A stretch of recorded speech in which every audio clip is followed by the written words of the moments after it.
So this video gonna be by Young Thug, and I'm just gonna go through a quick history on how he's even relevant, came into the industry, and why we looking at him weird as fuck now, right?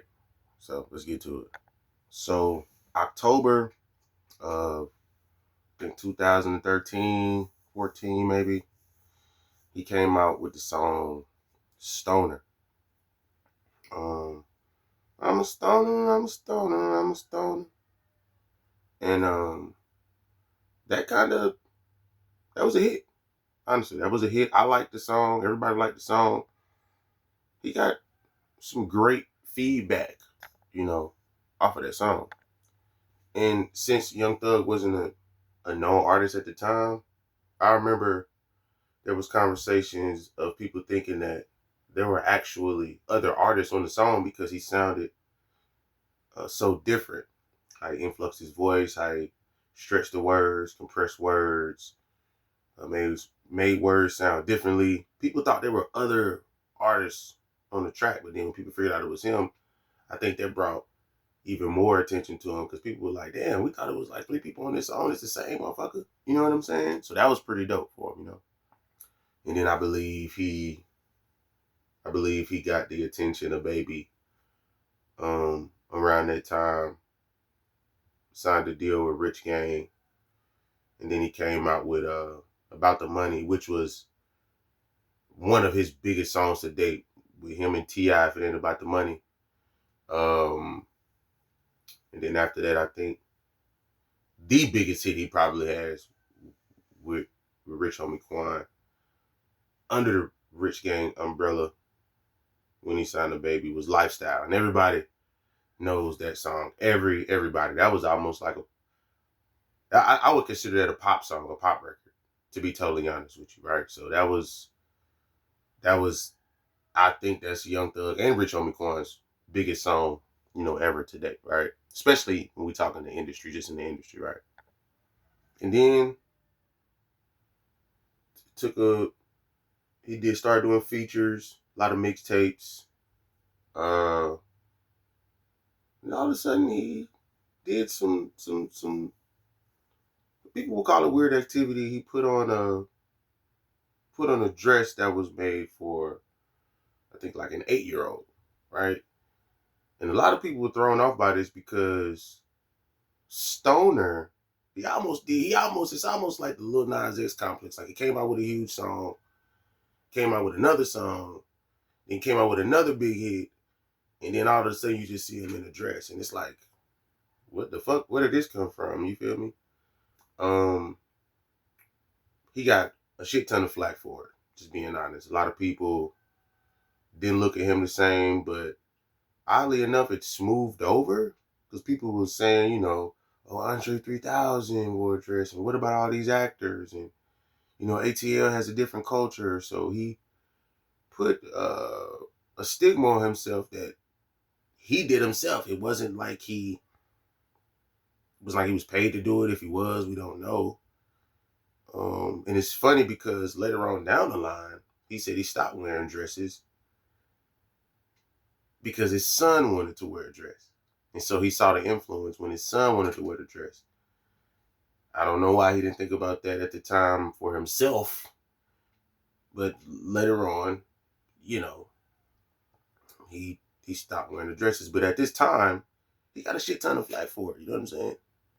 And with him wearing that dress, still coming out with bangers, good music, as people call it, he went even further. And 3 years later, after the Stoner hit, he came out with an album cover. We came out with an album called "No, My Name Is Jeffrey." And on the album cover, he's wearing a full blown like dress. I don't know what it's inspired by. I didn't go too deep into it, but he wore something. It was like a statement for him. No, my name is Jeffrey. And to me personally, I guess he was trying to ostracize himself from being looked at as, other artists. He wanted to be in another realm, maybe, you know, to be considered different. And, I took it as such. But I personally did stop listening to Thug's music. Maybe I caught some features here and there, maybe on the Drake song, maybe on the Lil Baby song, maybe.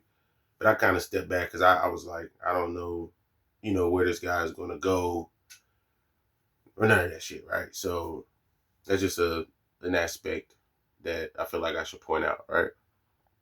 And then later on down the line, we got um, Lil Wayne tour bus getting shot up, the YFN and Lucci beef, and the rich homie Quan. I don't know if I'm gonna call it a beef or a misunderstanding that turned into something worse. Um, but there is a lot of aspects of Thug's career where it's like, on one hand, you look at him like this, but on the other hand, in the streets, he's handling business, so to speak, right? So a lot of people were just in a confused mind state of how to feel about Young Thug. And I think Young Thug purposely did that to kind of distract people from what he was doing in the streets. It's like, shit, if I wore a dress, they're going to talk about this and not like the shit I'm doing. And I guess in a way that's smart. I don't know what to call that shit really, but it definitely was a distraction. Now that I'm looking back on it, to not have you talk about street activity and more so talk about how weird and people were calling them homosexual, all that stuff. So that's why I think that, right? And I just want to get that out the way, right? For everybody, so you can get some history on them, so you can get, some intel on how he even came about, why he is Young Thug. A lot of people say he got a lot of babies or sons, right? That dress weird now, Playboy Cardi's, the Lil Uzi Verts, all that shit. Even 6ix9ine in a sense, he was fucking dressing weird as shit, right? So that's that, right? I just want to point that out. Then I'm gonna speed up a little bit. Him and Lil Baby and Gunna kind of went on a good run for a while, doing collaborations with each other, jumping on each other's projects, helping each other out. And then the Rico came. There was talks of the Rico because at this time there was a slew of just it was way more than Thug and YSL getting in trouble. You know what I'm saying? There were deaths going on, rappers were dying, niggas was getting locked up, people was snitching. It was just a cesspool of bullshit going on when it came to trap music, specifically Atlanta, but trap music was under fire, A little bit of rap too music was under fire, I would say too, because it's a part of that, but more so trap music, like, underground, gritty, came from the slums, I'm in a gang, it's me and my guys taking over shit, that was definitely under fire. And a lot of people did look at Young Thug and YF and Lucci too at the time. It's like those top guys. And you can throw 21 Savage in there too, but people were looking at Young Thug and YF and Lucci as those guys that were carrying that flag with their two different crews. They was carrying that, and so they definitely took a loss while this was happening. You know, I'm just gonna leave that there, right? And like I said, the Rico came, and a lot of people from YSL got locked up. Also, on YF and Lucci side as well, got locked up around the same time. And this is when we started to figure out who was really about what they were saying in the music, because you got all of these people romanticizing and portraying a lifestyle through how they're presenting themselves through the music, with the videos, Instagram, whatever platform they're using. They're showing you that they bout that action, right? They showing you they some real niggas, right? And not gonna lie, like I said before, the string of activities that follow Thug throughout his career, you kind of gotta believe it. You know what I'm saying? You kind of gotta say that what he was rapping about, he was doing. Unfortunately, I'm not trying to make it sound cool. It's just real shit. He was doing what he was saying in his music. YF and Lucci was kind of doing what he was saying in his music. And so I think this beef helped the police, the cops, the FBI, whoever was, specifically doing these investigations, and, breakthroughs with information when it came time for that information to get used against him. This was just it was all happening at that time, right? Then you have, from what I remember, a lot of people looked at Gunna as like the right hand man, the second in command, right hand man, second in command, right? And Young Thug put Gunna on, Young Thug put Lil Baby on. They would tell you that, Lil Baby said even Young Thug and Gunna was helping him write up until he got his own like type of writing style, right? So a lot of people were under the assumption that, that niggas gonna hold it down, YSL ain't gonna tell type of shit. And then shit started happening that kind of made you second guess those things. Not about Thug at first, right? But more so with the people around him. Like when we saw Lil Woody talking, when we saw, I hate so many people in that damn case. When we saw basically anybody who was like Lil Woody talking to the police, interrogation videos, writing statements and having to comply with it in court. We started to see a lot of this shit unfold, right? And then the biggest thing came out of this. When Gunna said, yes, ma'am, that's the most known clip out of all of this, other than Little Woody. The most known clip out of this is Gunna saying, yes, ma'am, to the courts. The judge asked him, is YSL a gang? Yada, yada, yada, tomato, blase scoop, right? He said, yes, ma'am. And at that time, boom, the streets stamped him as a snitch, as a rat. And unfortunately, I have to agree with that because I don't care if you were around for some of the crimes, 10%, 50%, 70%, however, you were rapping with a label that was known as a gang because that's how they put it in their music. You want to be a real nigga, people are going to take your music as your lifestyle. Art imitates life in this sense. This is the epitome of that, if anything, right? So we got Gunna being labeled a snitch. I think he wasn't even jail, not even a year, maybe 8 months, 9 months. He got his plea deal. He said what he had to say, wrote down what he had to write down on sheets of paper to get statements out and all that shit. And he left out in the Escalator, Rolls Royce or some shit with a fat booty bitch. I remember it like it was yesterday. He was walking out with his head down just like this, getting the fuck on somewhere, right? And people ostracized him, Baby and 21 Savage. Everybody from Atlanta was like, hell no. You know what I mean? We're not fucking with him. We fucking the streets up. It's over with. Atlanta rap is over with, right? At least that side, that half of it. Because YSL was a big crew and they were producing a lot of artists and creating opportunities for collaborations and just shit like that, right? And fast forward, we got fucking lawyers bringing in pills, fucking courtroom. We got fucking Lil Woody giving motherfuckers the spin move, saying he did this, didn't do that, did this. Hold up, wait a minute, bitch. You gotta correct that. Shut the fuck up. Let me talk. It went from a court case to a TV show. Let's just be honest. This was one of the best TV shows we had last year, right? So that honestly helped the case because it just made everything look weaker and non-professional, right? Lawyers coming in with pills, like I said, had a female that got arrested for trying to bring motherfuckers drugs, all type of drugs, by the way, meth, ketamine, cocaine, mushrooms, weed. She was trying to bring that to the YSL crew. Yes, they do drugs like that, not just weed and lean. So all of this shit was going on. The judge just seemed like goofy the way he was presenting himself. The lady, it was a contradiction with that because they were saying she was fucking somebody who was in the YSL crew. It was a shit show, y'all.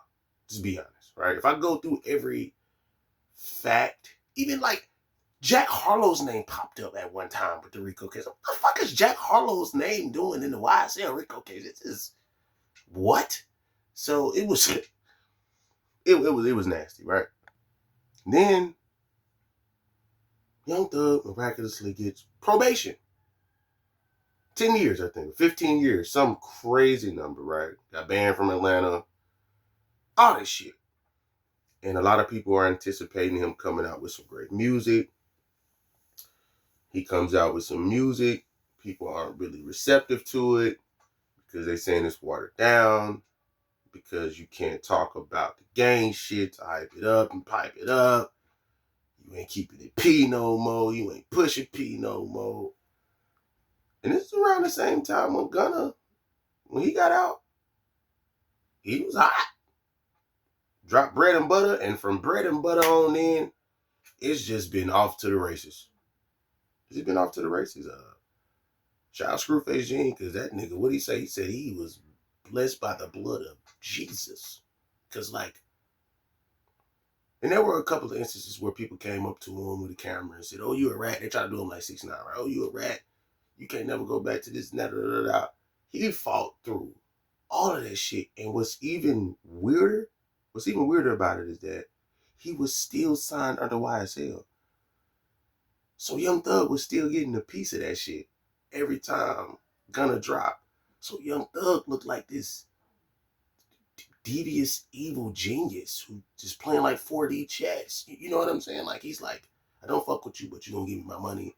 And at one point in time, I think people were saying even they could come to good terms if Young Thug come out and say, "He good, he did me a favor, we not locked up, we won," right? That's it.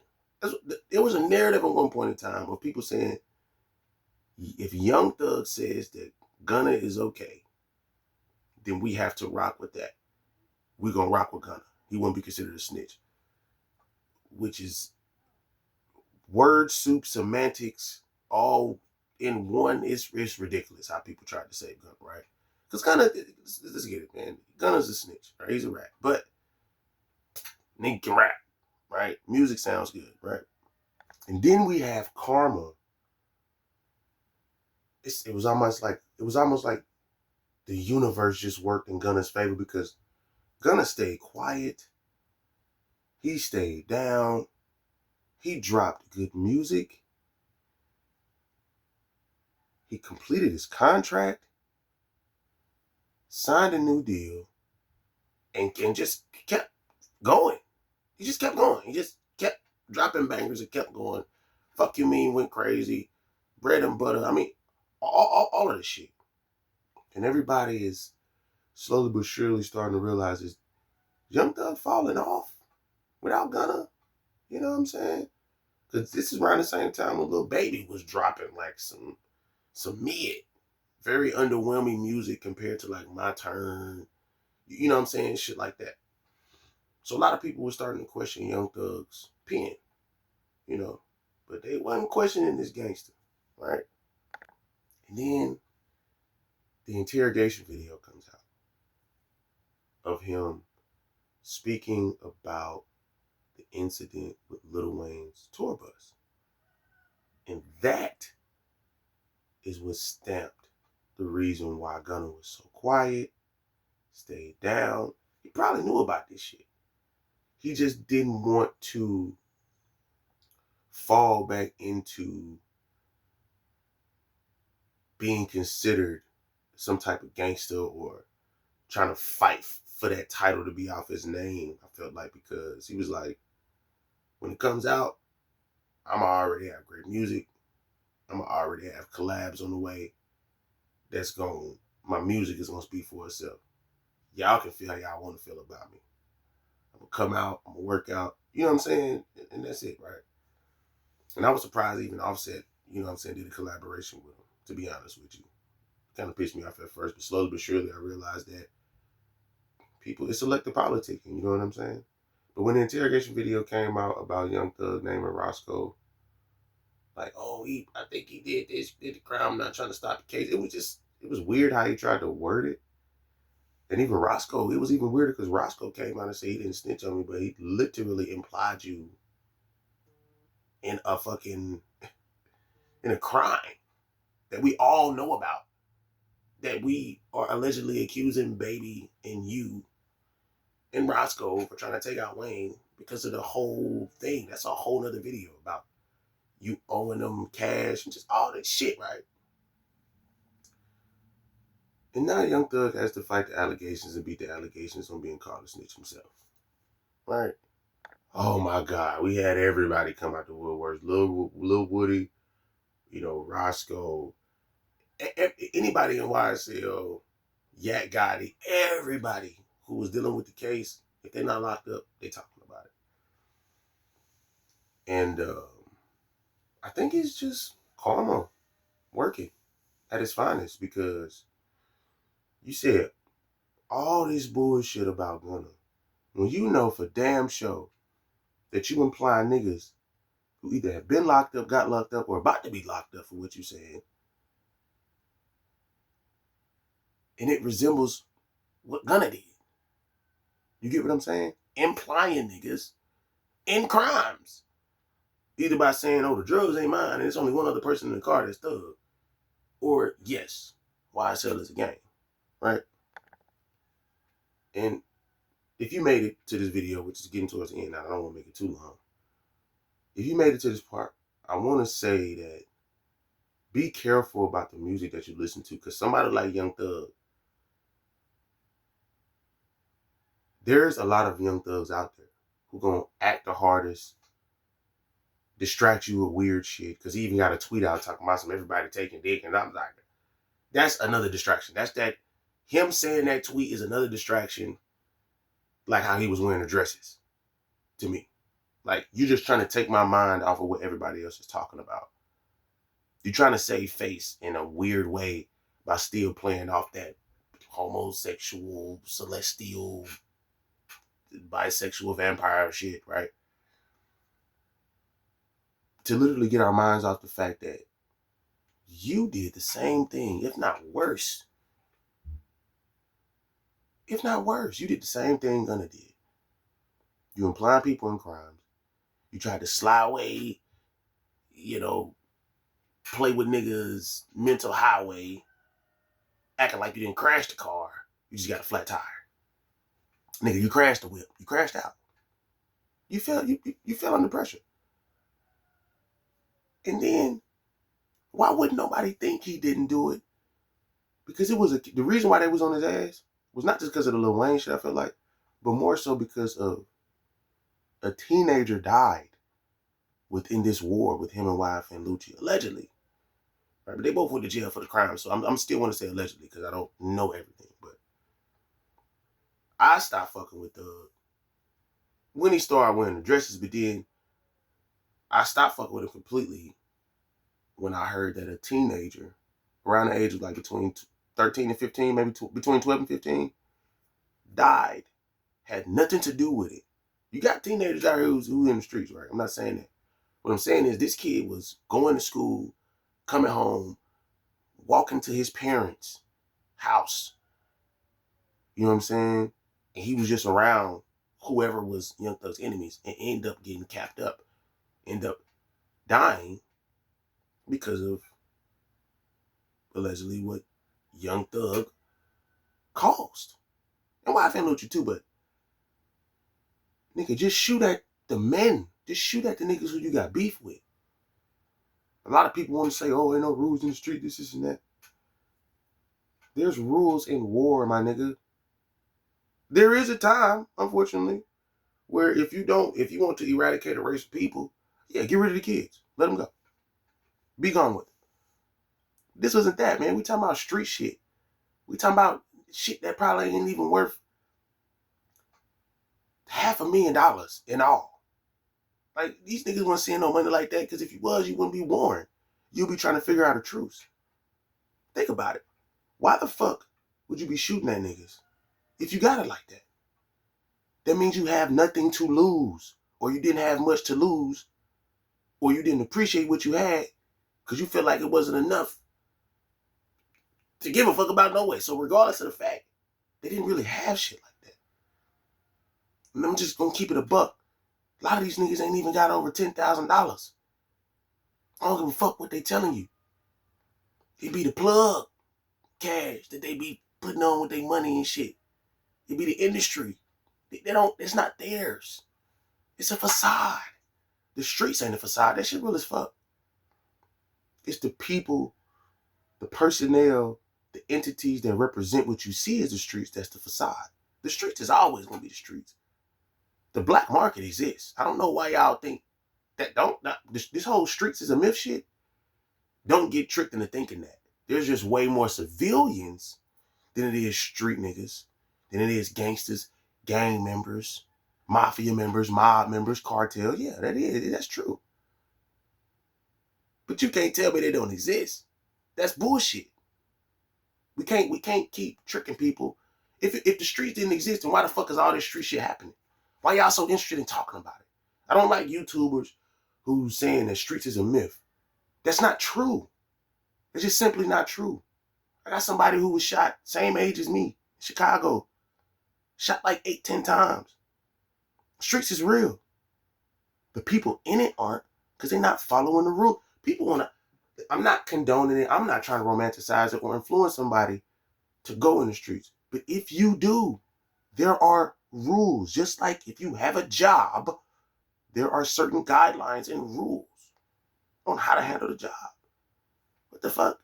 So I'm not gonna sit here and act like it's just like fucking a magic trick. Like, oh, the streets is real, but oh no, they're not anymore. That's not true. Niggas like Young Thug are not real. Okay? I'm sorry, Thug, but you're not. I'm sorry, Gunna, but you're not. All right? I mean, I don't know what to say. I don't want to be called a street nigga because this is getting recorded in front of a live studio audience, right? But I will say I have knowledge and have done activity that I wasn't proud of that I feel like I can speak on that shit. I'm just being honest. Wasn't the hardest nigga. I wasn't sending niggas out on missions, none of that. But I did some shit to where I feel like I can't respect what they doing. Because you wouldn't catch me on no video telling no niggas who I did business with in the streets. It's just that simple. That's it. All I want to say is this. This is all I want to say. This video is way longer than what I thought it would be. All I want to say is this, for real.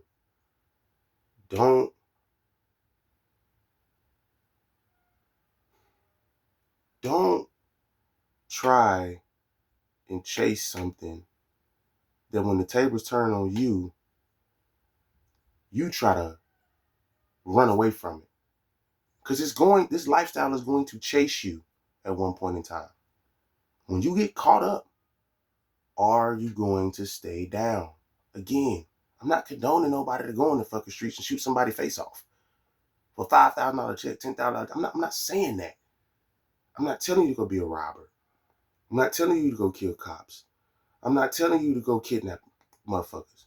I'm not telling you to sell cocaine, weed, methamphetamine, Suboxone, pills, MDMA. I'm not telling you to do none of that shit. I'm saying if you decide to, there is a reason why there are rules. That's it. That's all. If the streets wasn't real, cops wouldn't be locking niggas up and putting the motherfucking drugs back out on the streets. That's not no conspiracy. That's real shit. It's just real shit. So don't fall for the streets as a myth shit, because they real.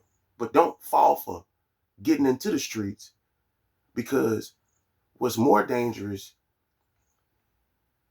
one of the biggest tricks the devil did was to make you believe he doesn't exist. That's my point. Shit exists. Act like it don't and try to go fuck with it, and it's gonna show you why. Just because you don't believe in the devil don't mean that the devil don't believe in you. It's just that simple. I'm out. Drop another video soon. Appreciate y'all. Peace.